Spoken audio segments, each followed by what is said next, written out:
할렐루야. 오늘 이렇게 부활절 음악 예배 오신 여러분들을 주님의 이름으로 환영하고 축복합니다.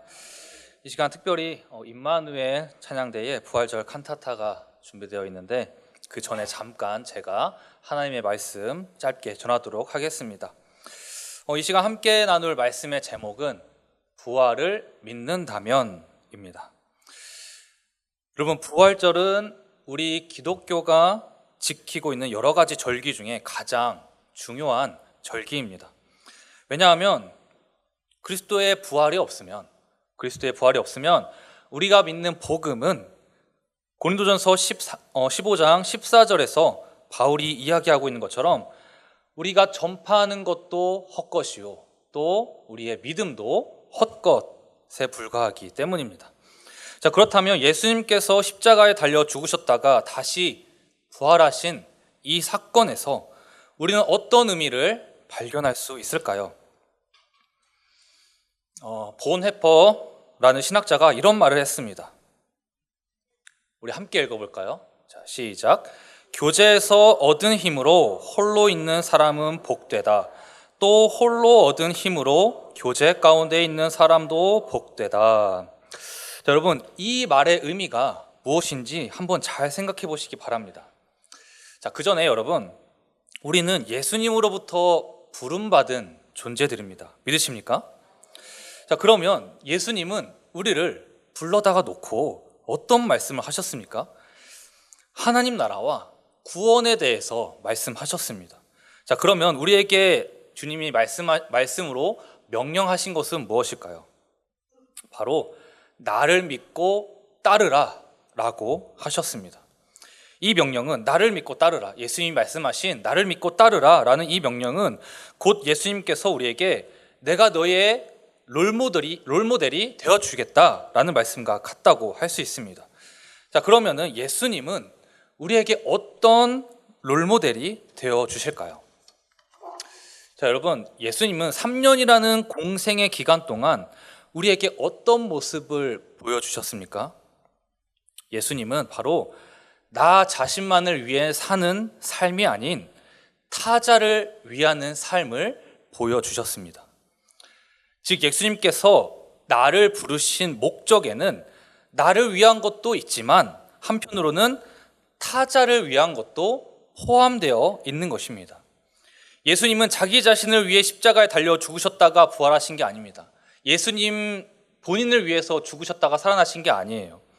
생판남이라고도 할 수 있는 우리를 위해서 십자가에 달려 죽으셨다가 부활하신 겁니다. 자, 그러므로 우리가 예수님을 믿고 예수님의 십자가를 믿고 또 예수님의 부활을 믿는다면 이제부터 우리는 나 자신을 위해 존재하는 자들이 아니라 타자를 위해 존재하는 자들이 되어야 한다는 사실을 이 시간 믿고 깨달을 수 있기를 간절히 바랍니다. 자, 신학자 본헤퍼는 또 이렇게 말했습니다.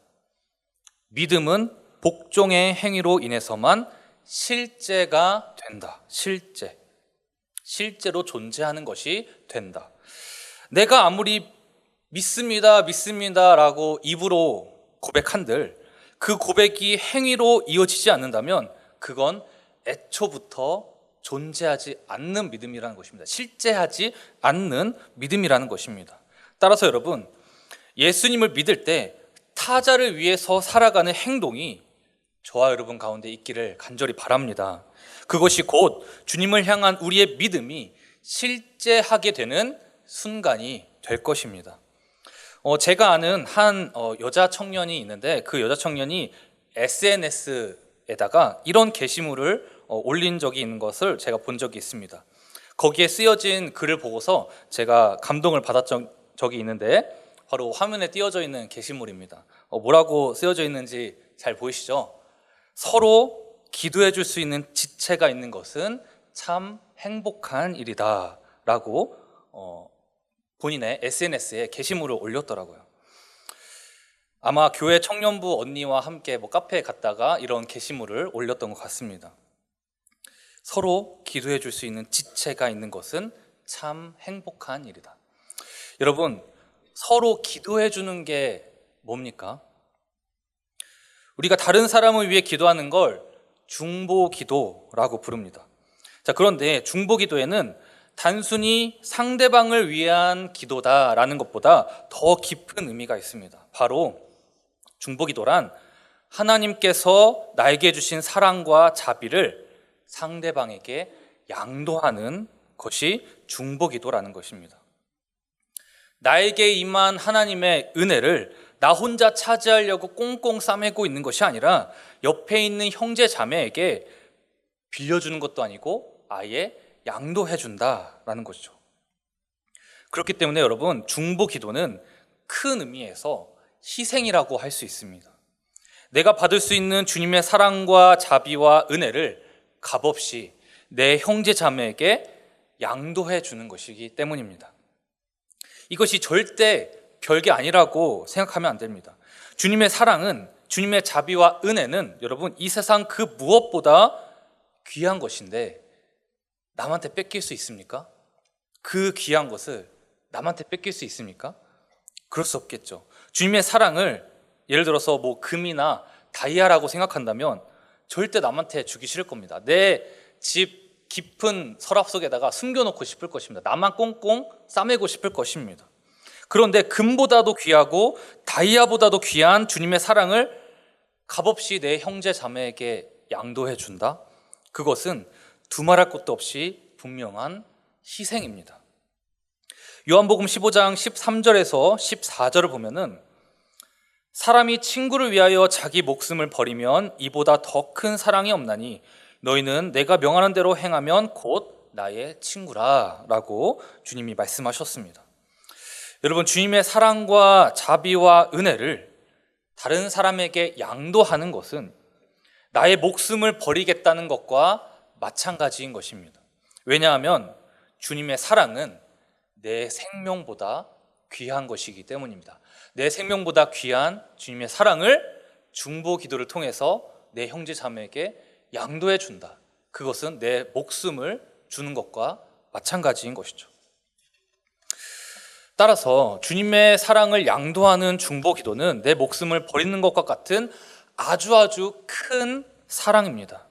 자, 그렇다면 중보기도가 내 목숨을 버리는 것과 같다면 나는 어떻게 되는 걸까요? 중보기도 할 때마다 나는 어떻게 되는 걸까요? 내가 받은 주님의 사랑을 다른 사람에게 양도하고 나면 나는 어떻게 되는 걸까요? 나에게는 아무것도 남는 것이 없는 걸까요? 나는 그냥 내 생명을 잃어버리는 걸까요? 죽고 마는 것일까요? 그렇지 않습니다. 주님은 중보기도하는 우리에게 더 큰 선물을 주십니다. 그 선물은 바로 주님께서 나의 친구가 되어주신다는 것입니다. 그냥 친구가 아니라 주님이 나의 친구가 되어주시는데 그냥 친구가 아니라 나를 위해 자기 목숨을 버리는 친구가 되어주시는 줄 믿습니다. 예수님은 우리를 친구 삼아주시고 우리를 위해 자기 목숨을 버리시는 사랑을 이미 보여주셨습니다.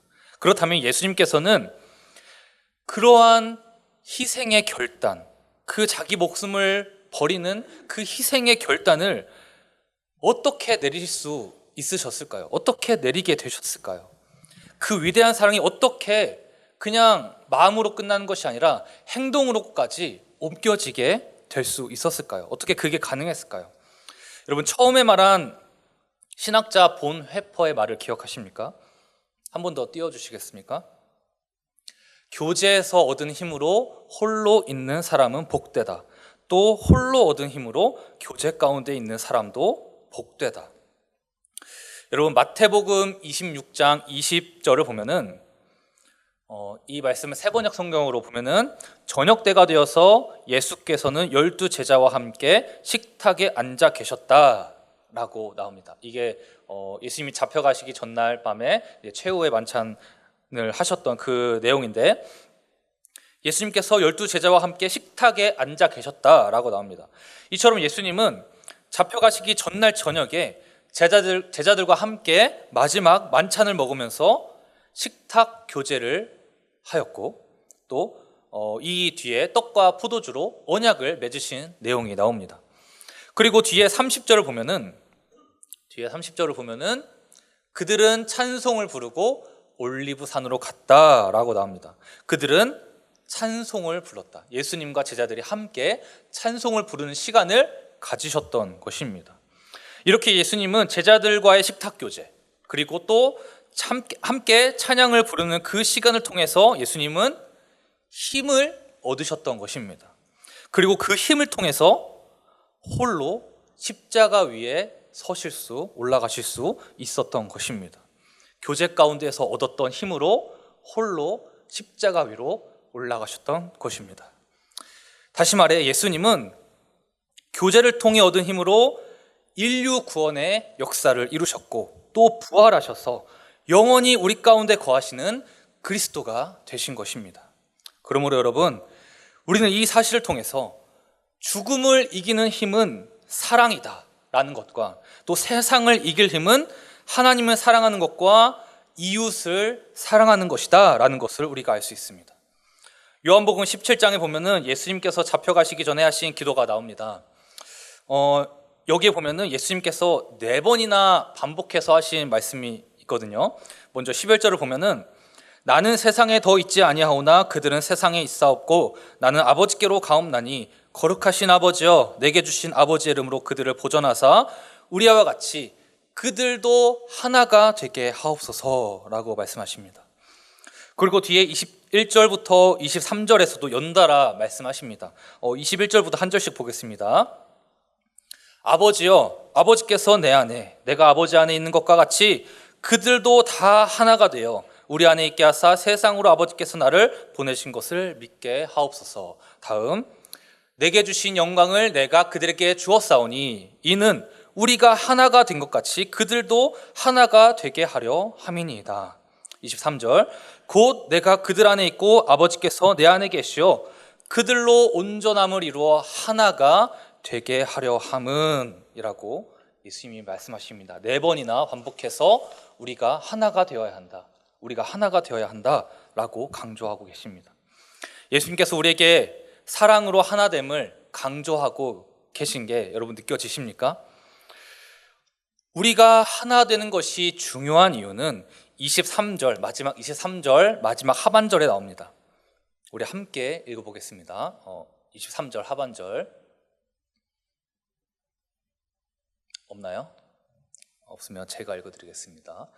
자, 아버지께서 나를 보내신 것과 또 나를 사랑하심 같이 그들도 사랑하신 것을 세상으로 알게 하려 함이로소이다.